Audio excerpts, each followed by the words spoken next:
Hello student, आप सभी का प्रदीप एजुकेशन सेंटर में स्वागत है। आज हम जीके का मोस्ट इम्पोर्टेंट क्वेश्चन स्टार्ट करने वाले हैं, जिसमें फर्स्ट क्वेश्चन है कि नाबार्ड की स्थापना किस वर्ष हुई थी। तो देखिए, नाबार्ड से संबंधित जो भी क्वेश्चन बन सकते हैं उसको हम एक साथ देख लेते हैं। सबसे पहले देखते हैं कि नाबार्ड का फुल फॉर्म क्या होता है। तो नाबार्ड का फुल फॉर्म होता है नेशनल, यहाँ हम लिख देते हैं national bank for agriculture, national bank for agriculture and rural development.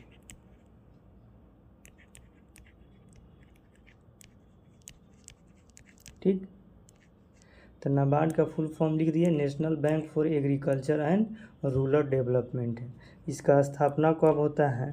तो इसका स्थापना जो है 12 जुलाई 1982 को होता है।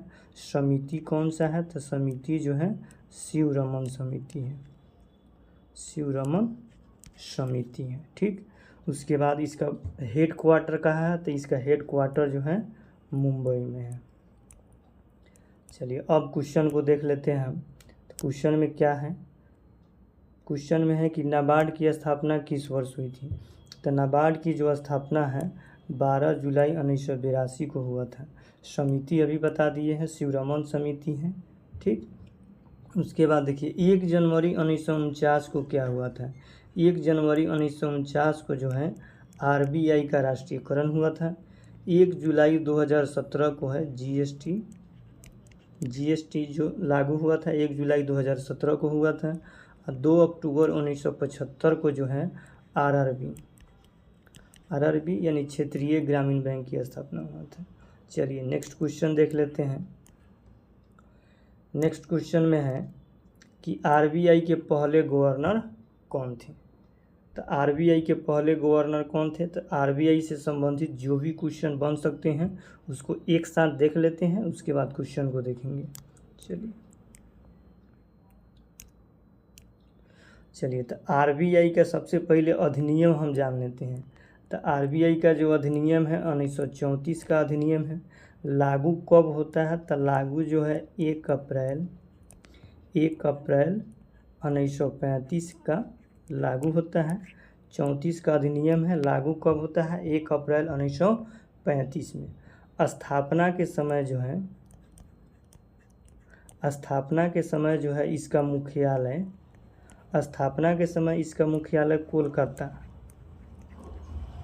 कोलकाता में था। अभी वर्तमान में पूछें तो अभी वर्तमान में जो है कहाँ है? मुंबई में है।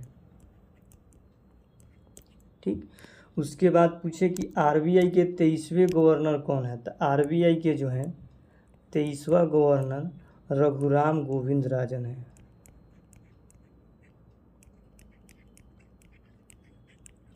रघुराम गोविंद राजन। 24वां कौन सा है? आरबीआई का 24वां गवर्नर कौन सा है? 24वां जो है उर्जित पटेल है, उर्जित पटेल। 25वां कौन सा है? आरबीआई का 25वां गवर्नर कौन सा है? शक्तिकांत दास।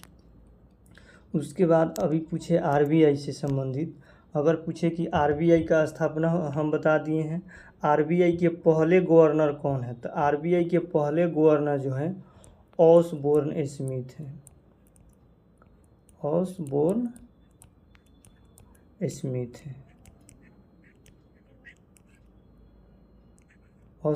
स्मिथ है।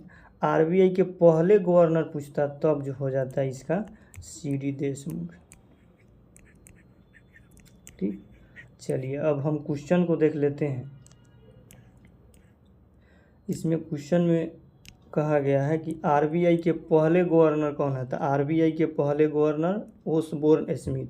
लेकिन अगर पूछता कि भारतीय कौन है, तो भारतीय पूछता तब हो जाता सीडी देशमुख है। ठीक, आरबीआई के 23वां है यह है रघुराम गोविंद राजन। 24वां बता दिए हैं उर्जित पटेल, और 25वां शक्तिकांत दास, ये 25वां है। चलिए नेक्स्ट क्वेश्चन देख लेते हैं। नेक्स्ट क्वेश्चन है 26 नवंबर 1949 को अंगीकृत भारतीय संविधान की प्रस्तावना में शब्द जो है सम्मिलित है।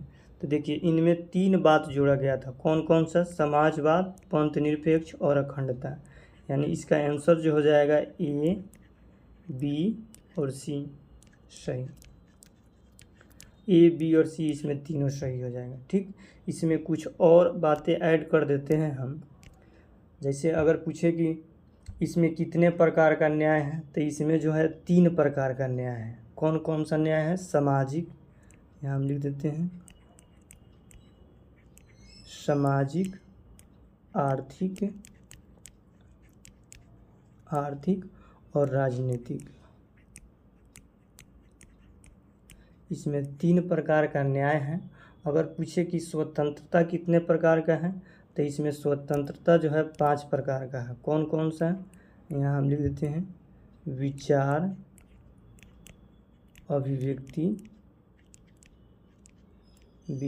अभिव्यक्ति, विश्वास, धर्म और उपासना। ठीक, तो इसमें कितने प्रकार का हो गया? 5 प्रकार का जो है इसमें क्या है? 5 प्रकार का स्वतंत्रता है, विचार, अभिव्यक्ति, विश्वास, धर्म और उपासना है। और 2 प्रकार का क्या है? इसमें समानता है। तो समानता कौन कौन सा है? 2 प्रकार का इसमें समानता है, अवसर और प्रतिष्ठा। अवसर और 2 में हो जाएगा प्रतिष्ठा। ठीक, चलिए अब नेक्स्ट क्वेश्चन देख लेते हैं। 4 नंबर क्वेश्चन। 4 नंबर क्वेश्चन है असत्य कौन है? यानी जो असत्य कथन है उसको हमको बताना है। तो देखिए अनुच्छेद 61। तो अनुच्छेद 61 क्या होता है? राष्ट्रपति पर महाभियोग होता है, एकदम सही है। अनुच्छेद 61 जो होता है राष्ट्रपति पर महाभियोग है।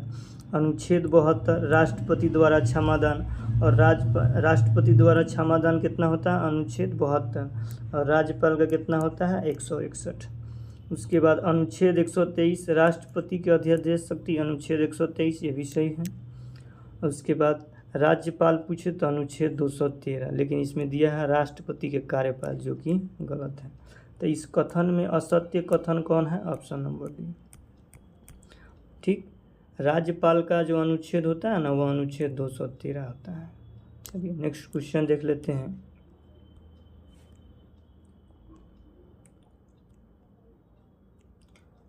नेक्स्ट क्वेश्चन में है कि कौन सा कर जो है अप्रत्यक्ष कर है? कौन सा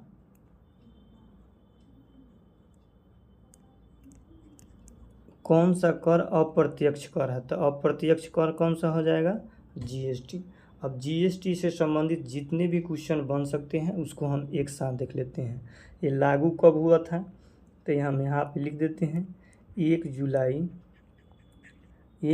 2017। लागू कब होता है? 1 जुलाई 2017। पहला राज्य कौन सा है? यहाँ हम लिख देते हैं पहला राज्य जो है असम है। पहला राज्य कौन सा है? असम है। कौन सा संविधान संशोधन है? तो 101वां संविधान संशोधन है। कौन सी सूची है? तो यहाँ लिख देते हैं समवर्ती सूची है। कौन सी सूची पर टैक्स है? समवर्ती सूची है। अगर अनुच्छेद पूछे तो कितना है? तो अनुच्छेद जो है 279A है। ठीक, अगर पूछे इसका बिल कौन सा होता है? तो 122वां है। प्रथम राज्य बता दिए हैं, असम होता है। उसके बाद जीएसटी का जो दर है उस कितना होता है? इसको हम लिख देते हैं जीएसटी का जो दर होता है 0%, 5%, 12%, 18% और 28% होता है। ठीक, चलिए उसके बाद नेक्स्ट क्वेश्चन देखते हैं। 5 नंबर के बाद 6 नंबर क्वेश्चन।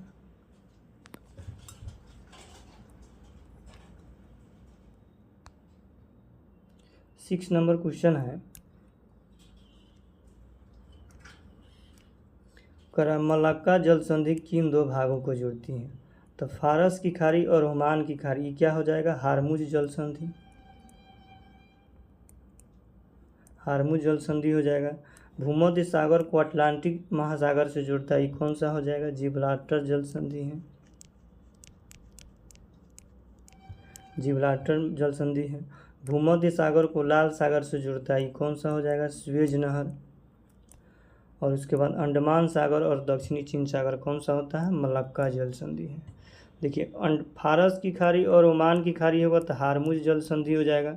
भूमध्य सागर को अटलांटिक महासागर से जोड़ेगा तो जिब्राल्टर जल संधि हो जाएगा। भूमध्य सागर को लाल सागर से जोड़ेगा तो स्वेज नहर हो जाएगा। और अंडमान सागर और दक्षिणी चीन सागर क्या होता है? मलक्का जल संधि। अब यही पूछा गया है, मलक्का जल संधि किन दो भागों को जोड़ती है? तो अंडमान सागर और दक्षिणी चीन सागर। तो ऑप्शन नंबर डी हो जाएगा। चलिए नेक्स्ट क्वेश्चन देखते हैं। इसमें है कि पहले वित्त आयोग के अध्यक्ष कौन है? तो देखिए पहले वित्त आयोग के अध्यक्ष जो हैं केसी नियोगी हैं। कौन सा है? केसी नियोगी है। तो इसमें आंसर कौन सा हो जाएगा? Option number A. कौन सा हो जाएगा? Option number A. पहले वित्त आयोग के अध्यक्ष कौन है? केसी नियोगी हैं। 14वां कौन है? वाई रेड्डी हैं। और 15वां कौन है? एन.के. सिंह है। ठीक, चलिए नेक्स्ट क्वेश्चन देख लेते हैं।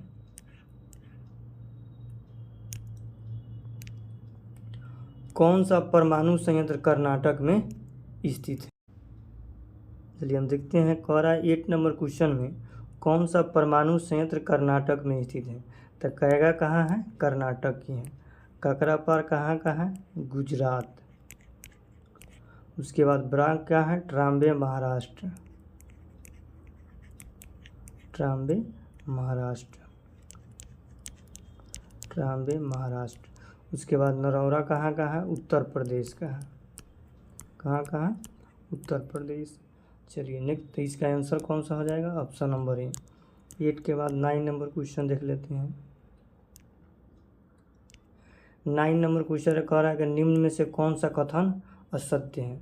तो ध्वनि और वायु का वेग सर्वाधिक ठोस में होता है? नहीं, ध्वनि का वेग सर्वाधिक ठोस में होता है, लेकिन वायु का वेग सर्वाधिक किस में होता है? निर्वात में होता है।